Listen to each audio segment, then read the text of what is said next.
Señor don Jaime Posada, director de la Academia Colombiana de la Lengua. Doctor Obdurio Velázquez, rector de la Universidad de La Sabana. Doctor Rodrigo Llorente, subdirector de la Academia Colombiana. Doctor Francisco Solé, presidente de la Junta Directiva del Grupo Planeta. Señor agregado cultural de la Embajada de España.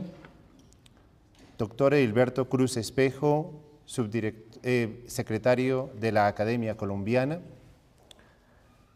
Amigos y amigas, tengo el honor de presentar el último libro elaborado conjuntamente por la Asociación de Academias de la Lengua Española para uso de los hispanohablantes, fiel al enfoque panhispánico, acordado por cada una de las academias de la lengua española en 1998 durante el Congreso de Academias celebrado en Puebla de Los Ángeles, México.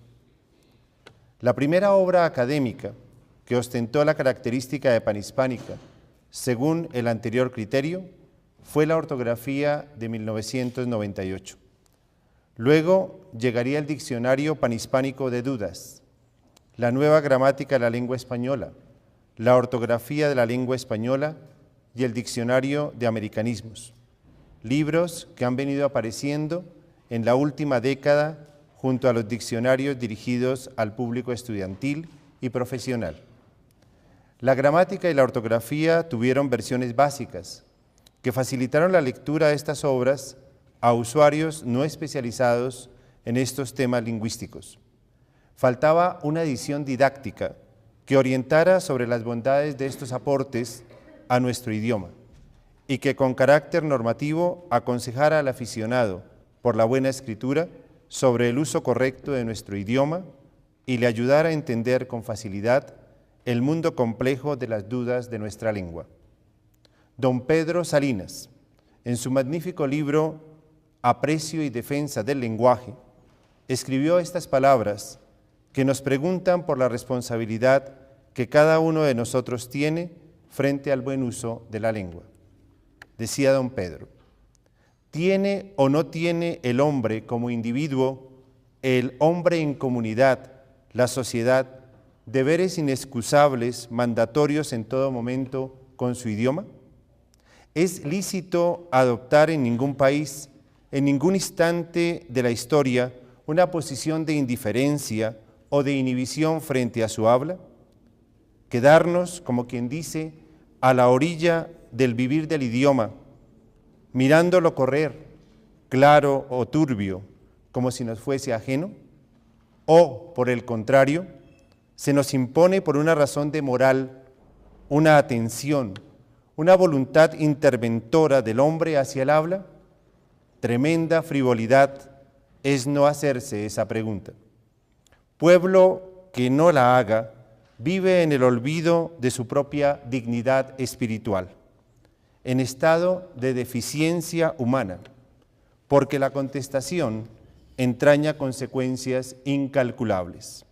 Para mí, la respuesta es muy clara. No es permisible a una comunidad civilizada dejar su lengua desarbolada, flotar a la deriva, al garete, sin velas, sin capitanes, sin rumbo. Hasta aquí las palabras de don Pedro. Podemos afirmar que esta fue la insignia con que elaboró el grupo de redactores de esta obra bajo la sabia dirección de don Salvador Gutiérrez Ordóñez y con el acompañamiento de don Ignacio Bosque, don Eugenio Gascón, don Cristian Fallas y los académicos responsables de cada academia, en particular don Edilberto Cruz Espejo, secretario ejecutivo de la Academia Colombiana de la Lengua y director por muchos años de la obra filológica más importante de los últimos siglos, el Diccionario de Construcción y Régimen de la Lengua Castellana de don Rufino José Cuervo, académico que representó nuestra corporación en esta obra. Sin esta pléyade de investigadores y redactores de excepción, no podría haberse logrado una obra tan espléndida como este buen uso del español. Cabe señalar que una de las razones para el éxito de esta empresa fue el compromiso editorial del Grupo Planeta, que aceptó publicar este libro en una bella factura física y con un texto a doble columna, como lo exigen los cánones de un libro de uso normativo de alta calidad. Quienes tuvimos el honor de participar en la redacción de la nueva gramática de la lengua española, del Diccionario Panhispánico de Dudas o de la ortografía, somos testigos del ingente esfuerzo físico y espiritual que exige la selección de entradas en un documento de ilustración idiomática propio de las obras antes citadas. Otro trabajo, no menor, radica en que una vez publicadas estas obras eruditas, se debe cumplir con la tarea ímproba de divulgar y acercar al gran público sus contenidos y sus valores. En el prólogo de la obra que hoy presentamos se nos advierte: la norma, como el aire, se halla presente en todos los instantes de nuestra vida. Es un maestro de ceremonias virtual que va guiando la forma y la enjundia de todas nuestras actividades, de nuestras relaciones, de nuestras aficiones e incluso de nuestros sueños. No siempre la sabemos definir y muchas veces ignoramos de dónde nos llega, pero se ha instalado en nosotros mismos como un monitor donde ese maestro de ceremonias diferencia entre dos tintas, lo bueno de lo malo, lo bello de lo feo, lo justo de lo injusto, lo verdadero de lo falso. Estos valores sobre los que se fundamentan las ciencias humanas de la tradición, ética, estética, derecho y lógica, se han convertido en arquetipos mentales que ordenan nuestra forma de conocer y razonar. Hasta aquí la cita. Adquiere este libro, por ello, un lugar especial junto al Diccionario Panhispánico de Dudas y a la ortografía como obras normativas de la lengua española por excelencia, lo que no quiere decir que sea una obra impuesta desde las academias a sus lectores como un código legal sancionatorio, sino que muy al contrario, se reconoce en sus páginas la sensatez, el carácter razonado y la explicación clara de cada una de las facetas múltiples de la norma gramatical y de la norma ortográfica, dejando para el Diccionario General, que aparecerá en nueva edición en octubre, la norma léxica.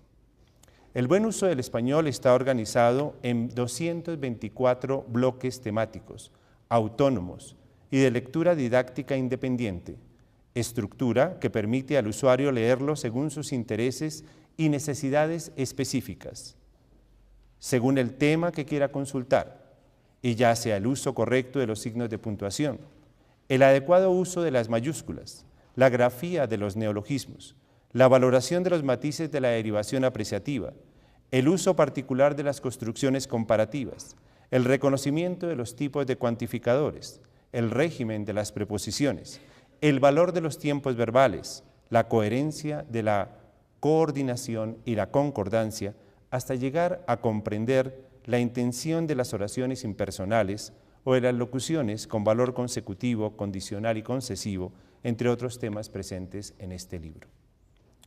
Se acompaña esta oferta temática tan completa con apéndices verdaderamente muy útiles sobre la conjugación verbal española, junto a un capítulo especial sobre el tema de los gentilicios y su correcta formación morfológica.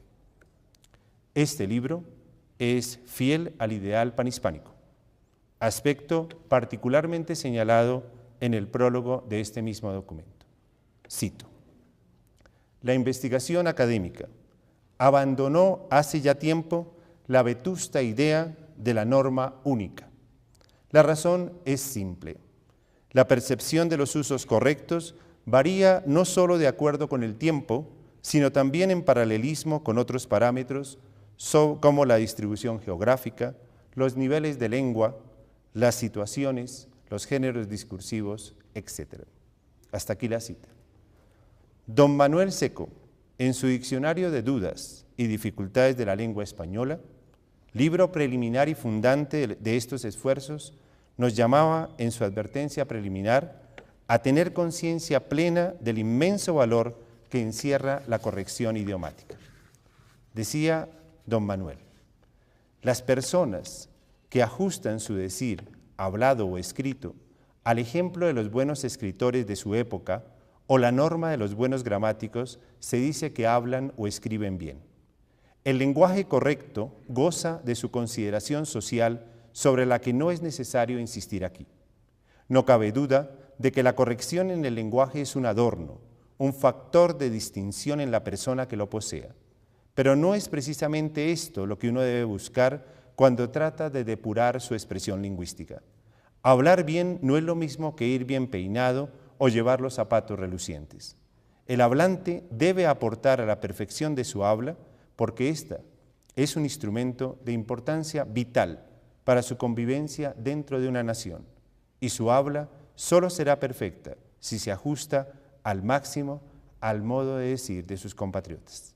Hasta aquí, don Manuel. De igual forma, y en tono análogo al del maestro Seco, el Diccionario Panhispánico de Dudas aportaba una definición de norma que aclaraba las propiedades de la norma y su finalidad en el correcto funcionamiento de nuestra lengua. Cito del diccionario. La norma no es sino el conjunto de preferencias lingüísticas vigentes en una comunidad de hablantes adoptadas por consenso implícito entre sus miembros y convertidas en modelos de buen uso. Si no existiera ese conjunto de preferencias comunes y cada hablante emplease sistemáticamente opciones particulares, la comunicación sería difícil y en último extremo imposible. La norma surge pues del uso comúnmente aceptado y se impone a él no por decisión o capricho de ninguna autoridad lingüística, sino porque asegura la existencia de un código compartido que preserva la eficacia de la lengua como instrumento de comunicación. Hasta aquí el diccionario. Estas condiciones, propias de la obra que hoy presentamos y las de sus antecesoras, brinda a sus lectores la garantía de un trabajo depurado, concienzudo y bien escrito, al servicio de los usuarios del idioma que con tesón y valentía sentimos que el cuidado de su expresión lingüística hace parte de una responsabilidad ética indeclinable y es un factor de mejora intelectual, cultural y emocional incuestionable. Es así como esta obra debe convertirse en libro de cabecera de nuestra acción comunicativa cotidiana, como un vademecum de consulta obligada para mantener la salud del idioma que construimos cotidianamente. Recientemente han surgido voces que abogan por la inconsciencia gramatical como una de las técnicas pedagógicas que superan la enseñanza tradicional del idioma, creyendo que el desarrollo de la lengua propia es un trabajo natural y espontáneo y que sin disciplina y conocimiento de las normas del idioma es posible, por imitación intuitiva, poseer un buen manejo de los códigos que subyacen a nuestro idioma. La profesora Ángela Di Tulio, redactora con don Julio Borrego del Manual de la Nueva Gramática de la Lengua Española, nos regala unas reflexiones muy a propósito de esta particular propuesta. Dice Ángela: reivindicar hoy la enseñanza de la gramática parece de antemano una causa perdida. Su nulidad pedagógica ha sido proclamada insistentemente por docentes y pedagogos, por lo que ha sido prácticamente eliminada y sustituida, al menos en nuestro medio, por otros contenidos y enfoques. Sin embargo, las sucesivas crisis en los sistemas educativos nos alertan contra estos periódicos reemplazos que no siempre cuentan con un respaldo suficientemente sólido y que conducen a menudo a experiencias frustrantes. Hasta aquí la cita. La gramática actual ha adquirido el estatus de ciencia que pretende no solo describir, sino también explicar el funcionamiento del sistema lingüístico. Los resultados deplorables de muchos países hispanohablantes, incluido Colombia, en las pruebas PISA y en otras evaluaciones internacionales de lectura y escritura, apoyan esta gran preocupación. No se quiere con estos comentarios plantear a la manera de don Jorge Manrique que, comillas, todo tiempo pasado fue mejor. Pero tampoco podemos desconocer que el descuido en la normativa de un idioma causa su paulatino deterioro y finalmente lleva a un manejo pobre, desangelado y sin recursos expresivos, en quienes en vez de tener un tesoro idiomático, reflejan la miseria de un acervo léxico, gramatical y ortográfico pobre en cada una de sus actuaciones idiomáticas. Se torna este libro, así, en un compañero de viaje indispensable para todo hispanohablante cultivado, que tiene conciencia de que el cuidado de su idioma es parte indisoluble de su carácter y de su libertad para pensar y expresarse con el pleno uso de sus facultades comunicativas. El profesor Rafael Núñez Ladevés ha mencionado en sus libros que la importancia de la conciencia idiomática es pieza fundamental para el buen escribir. Él ha dicho, escribir como hablar es una técnica, pero la técnica escrita se distingue de la oral en que ésta se adquiere espontánea y naturalmente, como se aprende a andar, sin necesidad de que nadie tenga que enseñarla de modo reflexivo, mientras que aquella necesita de un aprendizaje específico y consciente. Al contrario de lo que ocurre con el habla, la escritura requiere de una tarea de aprendizaje analítico. Este aprendizaje específico y consciente de la norma es la finalidad principal del libro del buen uso de español. Quiero hacer mención especial en este momento a la compañía de nuestro secretario general de las Academias de la Lengua, quien con su magisterio, su pensamiento, su inteligencia, nos ha sabido formar a quienes hemos abrevado en sus libros y sobre todo en su capacidad tenaz de luchar por esta lengua española, un factor muy importante que hemos tenido siempre en cuenta. Culmino esta presentación con las palabras inmortales del príncipe de la filología en Colombia y miembro cofundador de la Academia Colombiana de la Lengua, don Rufino José Cuervo, quien en el prólogo de la primera edición de las apuntaciones críticas al lenguaje bogotano defendía, con razones similares a las del libro que hoy presentamos, la atención y el cuidado de nuestra lengua nativa. Decía en este texto don Rufino, la patria, para el que no ha visto más que su aldea, ni ha oído hablar de comarcas situadas fuera del horizonte que alcanza a divisar, no representa más que una corta parentela, un reducido círculo de conocidos apegados al terruño. A medida que la cultura crece, los límites se ensanchan, el corazón se abre a nuevas aspiraciones, y cuando las letras y las ciencias han fecundado cumplidamente su espíritu, ya la patria no cabe en las demarcaciones caprichosas de la nacionalidad. Porque la manera que nuestro corazón se siente ligado al suelo, donde nacimos por los afectos que en el hogar despertó la voz maternal, así también la razón, hermana gemela de la lengua nativa y compañera suya casi inseparable, mira como propio cuanto le llega bajo los signos conocidos de su infancia. De suerte que por un sentimiento instintivo somos, en cierto modo, compatricios de cuantos hablan nuestra misma lengua. Y es la literatura, vaciada en ella, el alimento en que más de grado se apacienta nuestro espíritu. Por eso, mejor que dentro de los ficticios linderos, se agrupan las inteligencias en torno de nombres como los de Cervantes, de Shakespeare y de Goethe. De aquí la conveniencia de conservar en su integridad la lengua castellana, medio providencial de comunicación entre millones de hablantes que la hablan, de hombres que la hablan en España y en América. Hasta aquí el maestro Cuervo. Queda así una tarea permanente para los lectores del buen uso del español, ser modelos y embajadores de nuestra lengua y contribuir a difundir a propios y extraños un lema capital centrado en que el buen uso del idioma es siempre compañía permanente del desarrollo y crecimiento del espíritu, la sensibilidad, la inteligencia y por sobre todo la libertad. Muchas gracias.